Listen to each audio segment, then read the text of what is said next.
SAP, c'est le ERP le plus vendu au monde. Et avec WinDev, vous accédez en natif à SAP.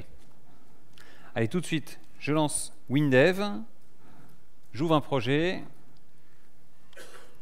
Alors, cette application, c'est une application qui utilise le connecteur natif SAP de WinDev. Je fais Go. L'application affiche une liste de vols. Cette liste de vols, elle est renvoyée par une BAPI du système SAP. Alors je vous rappelle, avec WinDev, vous importez et vous utilisez des BAPI, des fonctions SAP, directement dans vos applications.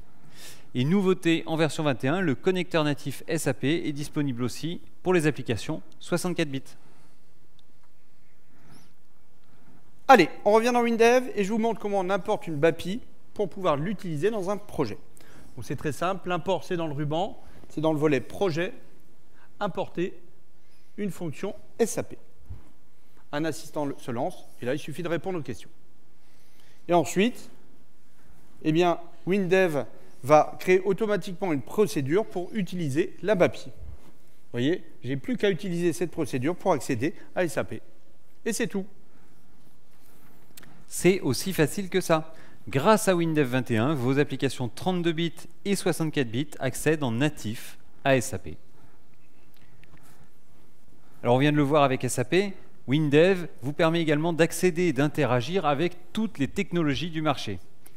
Les objets comme les ActiveX, OPC, les API, XML, HTTP, Excel, USB, Lotus Notes, Outlook, les Google Apps, Salesforce, LDAP, l'UPnP et le DLNA, les sockets, les ports séries, les web services.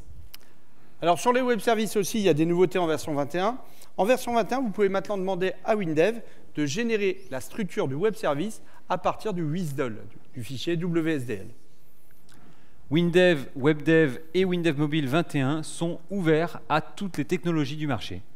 C'est important de le rappeler. Vous avez accès à tout. Vous n'êtes jamais bloqué.